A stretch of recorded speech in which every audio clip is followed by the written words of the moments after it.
are part of an iconic material. Yes. How did this change your life? I mean, ano ang inyong reaksyon noong kayo'y napili para sa Encantadia Chronicles Sangre?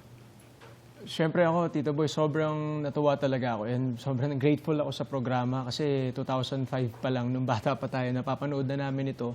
And nung nabalitaan ko na sasama ako. Kasi originally si Daron po, 5 days taping lang ang meron siya. So papasok siya sa late na week, tapos matatapos din agad yung character niya. Tapos hanggang siguro may nakaisip dun sa room habang nagmi-meeting yung mga sa boss natin, sa production staff, naisip nila na wag muna akong alisin sa show. Tapos yun. Pero John, may maganda kang ginawa. I think you let somebody know that kahit extra lang, kahit padaanin nyo lang ako, gusto ko lang maging bahagi ng Encantadia. Yun po, yun Totoo po. yung kwento na yun. Totoo po yun. Ganda naman. Yes, opo. Kasi hanggang ngayon naman, taglay pa rin natin sa puso natin yung kahit anong role pa yan or kahit ilang araw pa yan. Gustong go talaga ako at game talaga ako dyan. At saka importante din, even as an actor, you have to go for what you want. Yes, opo. Di ba? Ikaw, Isabel. Ako, Tito Boy, kung si Daron 5 taping days, ako po siguro mga 7. Mga 7 yung inakala kong taping days ni Armea. Okay. Kasi yun, for the book 1, si Armea parang she was supposed to have a very special role lang. And for most of the series, nakakulong lang talaga siya sa Ice Candy, sinasabi nga nila. And then in book 2, hindi ko in-expect na i-explore pala yung reign ni Armea as queen ng Sapiro.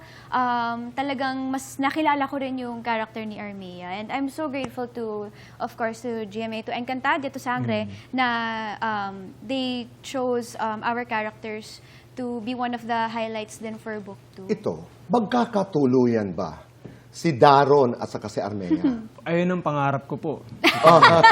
Ayun ang pangarap ni Daron.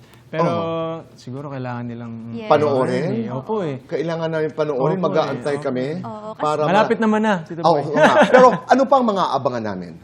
Well, sa Marami ba ang, sorry to use the word, marami bang mga mamamatay? Ano ba ang magaganap sa last 2 weeks? Nako, Tito Boy. Well, ako, if I were to summarize it, lahat ng gustong makita ng mga Encantadix ay makikita nila talaga sa finale. May mga mamamatay, may magsasakripisyo, may mga magkakatuluyan, kung sino man ang mga yun. No, kung sino ang mga Nako. pinapangarap nila, malay nyo, tama Yes. sila. Okay. Pero inasahan niyo ba nakakagatin yung Darmea?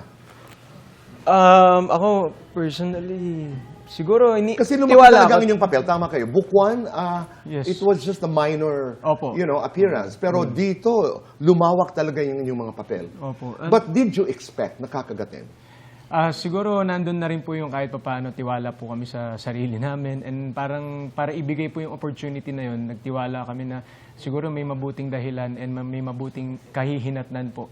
So, yun po nangyari. Pero ako talaga, Tito Boy, mula nung ginagawa ko ibang shows po before, hindi ko na rin naisip na mapapa-love team ulit po ako sa show. Kasi ginagawa na natin yung mga kontrabida roles, kung ano-ano na yung mga character na ginagawa Kasi po what a natin. blessing.